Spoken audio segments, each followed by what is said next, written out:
السلام عليكم، ازيكم يا شباب؟ اخباركم ايه؟ يا رب الجميع يكون بخير. اهلا وسهلا بيكم في حلقه جديده من حلقات تعلم اللغه الانجليزيه. كل عام وانتم بخير بمناسبه العيد الفطر المبارك، وربنا يعيده علينا وعليكم دايما بالخير واليمن والبركات. النهارده هنتكلم في موضوع مهم، وهو الفرق بين كلمه work وكلمه job. ايه الفرق بين الكلمتين، وامتى استخدم كلمه job وامتى استخدم كلمه work؟ تعال ناخد مثال بسيط ونوضح عليه الشرح. ممكن أقول I have a lot of jobs to do today. الجملة دي صح ولا غلط؟ طبعا الجملة غلط. ما ينفعش أقول لك I have a lot of jobs to do today، لأن هنا أنا عندي كم وظيفة هعملها. تمام؟ هو أنا شغال في كم وظيفة؟ لا، أنا I have a lot of work to do today. أنا عندي شغل كتير هعمله النهاردة. طيب تعالى نوضح بقى الفرق بين الكلمتين بأسلوب سهل وبسيط. كلمة job هنا countable noun. countable noun يعني اسم معدود، يعني له مفرد وله جمع، يعني singular noun job، plural noun jobs، يعني كلمة أقدر أجمع. ولكن كلمة work هنا اللي أنا أقصد بيها work اللي هي النون الاسم، مش work اللي هو يعمل اللي هو الفعل. لا، أنا كلامي النهاردة على كلمة work كنون. تمام؟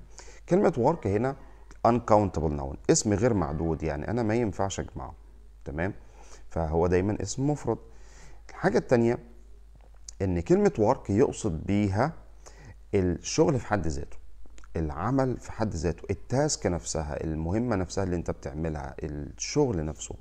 ولكن كلمة job هنا اللي هي الوظيفة، اللي هي specific position، وظيفة محددة with salary، يعني حاجة ليها مرتب انت بتاخدها. تمام؟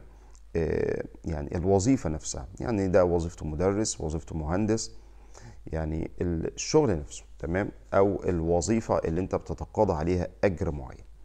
طيب يعني انا دلوقتي في المثال اللي فات اقدر اقول I have a lot of work to do today.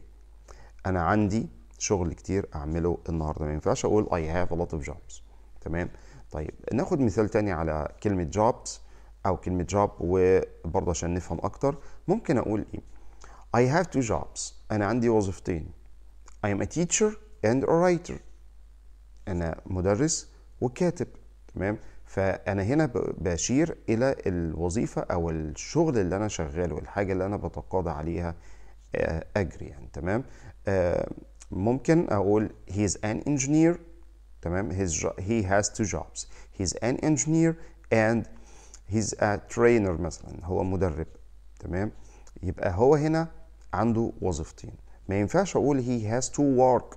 he is a teacher and he's a writer. تمام؟ ما ينفعش. هنا انا هذكر كلمة jobs لانها هنا بتشير الى الوظيفة نفسها، الوظيفة في حد ذاتها. تمام؟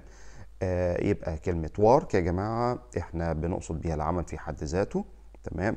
ولكن كلمة job هي الوظيفة ذاتها. تمام يا شباب؟